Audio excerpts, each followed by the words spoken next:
Hi everybody, it's Claire back with another art journal video, and in this one I am playing with my most recent release of collage download sheets that you can find on my website. So I am a bit late uploading this video. I released this last lot of digital downloads quite a while ago. I'm completely disorganized, I'm so sorry.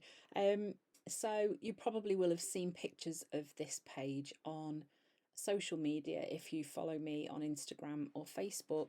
But yeah, so these collage sheets are available on my website. You can buy the whole set as a bundle, or you can buy the individual ones if there's perhaps ones in the set that you're not so fussed about, which is often the way, isn't it? Because the images won't appeal, all of them, to everybody, and that's life. So here I have used Dina's Alpha mask and stencil and written some words on the right hand side of my page, and then what I'm going to do is cut a border out, as you can see, around those words. So I'm going to leave the letters there and cut the page out around them, and then that will act as like a window to the page behind. Doing pages like this is lots and lots of fun. Obviously you've got to be quite patient. The cutting mat that I'm using is a Dylusions cutting mat, and you can find a link to that in the descriptions box. It is an affiliate link, so yeah, just making that very clear. And the craft knife is a scalpel type of craft knife that I always use. It's the one that I find easiest to do this kind of work with. So doing cutout pages like this in this Dylusions journal is a lot easier than it is using the knife in the craft journal, because the paper in the craft journal is a lot thicker.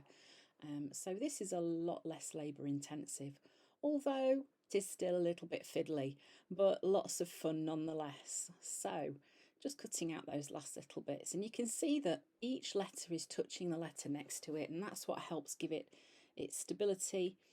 And means it's going to kind of work quite nicely. So clearing up. Then the next thing I'm going to do here is to just decide which images I'm going to use from the collage paper sets. Like just kind of thinking about the space that I've got available and which of these focal points is going to work the best. So then the first job after that is to add some black paint. I think I'm actually using black gesso here, and as I know, it makes a lot of you cringe when I get the black gesso out. I get so many comments which do make me smile. I love the fact that you guys take the time to comment on my videos. And sometimes it is quite entertaining. You all be like, oh my god, she got the black gesso out again, but it was okay, it was all right. Here I am just using the black gesso to make these cutout letters pop against what's going to be behind, and also it means that I don't have to think about what colour is going to work to help them stand out, because in this situation the black is definitely the best choice. So I am using a brush. I must have clearly forgotten that actually the best way to do this is with a blending tool. It is much quicker and less messy. So goodness only knows why I didn't use a blending tool. I have no idea. I was maybe just not really quite concentrating properly. No clue. So yes, a blending tool, I find when you're painting a cutout page like this, is so much quicker. So obviously this needs a quick dry before it gets flipped over, which I did do with my heat tool. Then I've decided on this lady for the page behind. I think that's the one that I end up going with, mostly because when you flip those letters back over the top, you can still see her on the left hand side of the page behind. Look, you can see I'm being healthy today. I've got an orange on my desk ready to eat. Better than the quite often piece of cake or biscuits that are sometimes there on camera and I forget. So and of course a cup of tea. You've got to have a cup of tea, it's very important. So now I'm just starting to sort of work through the collage sheets and cut out the little elements that I want to use. So quite often when I use my sheets or any collage, I like to create a sort of border or frame around the page, and this helps to frame your page, really. Yeah, talk about state the obvious, I know. And there are lots of elements on my digital collage sheets that are great for this too.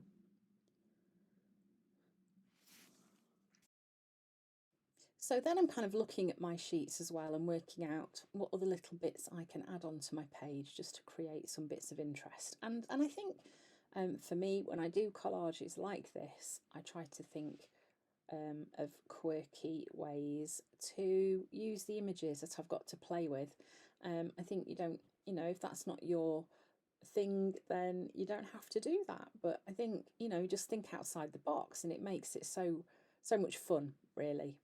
You can, and you know, and I think you should be able to have fun when you are playing in your art journal. So then I'm using some Tim Holtz Distress Paint, and I'm using Wild Honey at first, and I am just creating a fully painted in background. The interesting detail that comes for me from pages like this is in the collage elements that get added on to the top of the page. So quite often when I do pages like this, I'll do quite a simple background. So I start off with a fully coloured in page, and then I might add a simple bit of a stenciling over the top, and that is my background complete. So that first colour was Wild Honey, and this one is Fossilised Amber. And these are the two colours that I'm using for my background. So I've kind of picked a colour from one of the collage elements and just gone with that as my background. So then that's getting a quick dry. Because I had splashed a little bit of water on there, so I wanted to start it drying a little bit, and then I am just going in with a piece of kitchen paper and soaking up the excess water, and it lifts a little bit of the paint off, so creates a nice little bit of a pattern there. This is a very large stencil. I'm not sure, it might be a Dylusions one, I really don't know. I have had it a very long time. And here I'm using a really nice pink, which is, I'm sure it's picked raspberry. Yes, it is. I'm just looking at my shelf. This is picked raspberry. And then I am also using sponge sugar. And that is my stencil called Dots and Dashes that I've released through Funky Fossil. And so you can see this background, you know, it's not crazy. It's busy enough, but I think, you know, you need to be very careful because you're often adding lots of detail on with your collage elements. You don't want your background to be too busy to look at, because then your eye does not know where to look first. So now I'm going in with the elements that I have cut out, starting to create a sort of border idea on my page, and just kind of placing those things down and deciding where they're going to go. Now, this is another technique that I often use when I feel that my background is too loud. So I'll just get a little bit of a pale colour, and I think here I'm using that spun sugar colour as almost like I would with a white, and I'm just pushing that background away a little bit. Now, sometimes I'll do that just behind the image where I'm going to put it, and sometimes it helps just to push all of your background away a little bit, and you can see it does look much calmer, and it makes those collage elements stand out a little bit better. I'm just using an ordinary glue stick to stick all these things in place as well, and then just kind of going in and almost auditioning those pieces of collage just to see whether they're going to work well or not. And then these lovely, I know in the US I think you call these cone flowers. I call them, oh geez, can't speak. Echinacea, one of my favourite flowers, and that's why they feature on these collage sheets. So I've stuck those on there too, and then I've used a Stabilo all pencil just to draw down a line on the left hand side of my figure, and I kind of feel that helps just to pop that out a little bit more, gives it a bit more definition. And that's a great way just to pull your images out of the background too. So then I'm using a Posca pen in a really nice bright green. It's like a leafy green colour. Let me see if I can find what it's called. It is called Apple Green. And I'm just drawing in some of those lines from the flower heads just to anchor those to the top. So just like they're sort of, I don't know, just like dangling down. Well, why not? And grow upside down. Anything's possible in these collage pages, isn't it? And here again, I'm just using the Stabilo pencil, drawing around some of those elements on these pieces just to pull them forwards a little bit and draw more attention to them. I'm just using a water brush to activate the pencil as well. And then just to kind of help those feel like they belong, I've cut out some leaves from the collage sheets and I'm just adding those onto there too. Again today, I must apologise, I'm in my art room. There's a helicopter flying overhead. I'm sure you can hear that, it's very loud.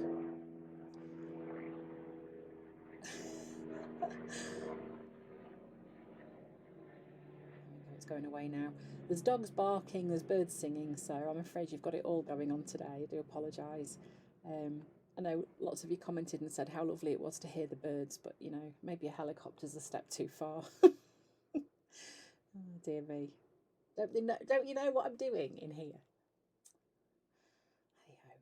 Right, so now I'd done that, I then went in and added a little bit of dotty stamping, which you'll be able to see in a minute. I must have edited that bit out, silly me. So now I'm going back to the letter page and I'm just outlining some of the letters using a Signo Uniball in white. And this just helps to pop those out from the busy background as well. Signo Uniballs are my favourite gel pen, particularly in white. All you need to make sure is that the background is really dry before you try and use them. So you can see how this page is kind of starting to work. You can see the figure through the space, and here I've added a piece of transparency, clear transparency, behind that cutout page, so that gives that page a little bit of stability, and it also adds that nice shiny quality to that first page. And you'll notice I have also added some more collage elements behind the transparency as well, and painted those black so that they match with the rest of the things that are on the back of that transparency page. And now I'm just going in, adding some dots to the page too, around where I did this dotty stamping. It's just all these little touches that help to finally kind of pull your page together. Adding a few dots onto the flowers as well that are hanging down. And also these are the bits that I really enjoy doing, the last little bits of faffing. Adding dots, adding splatters, all those little touches. And then just a simple few words in that space there too.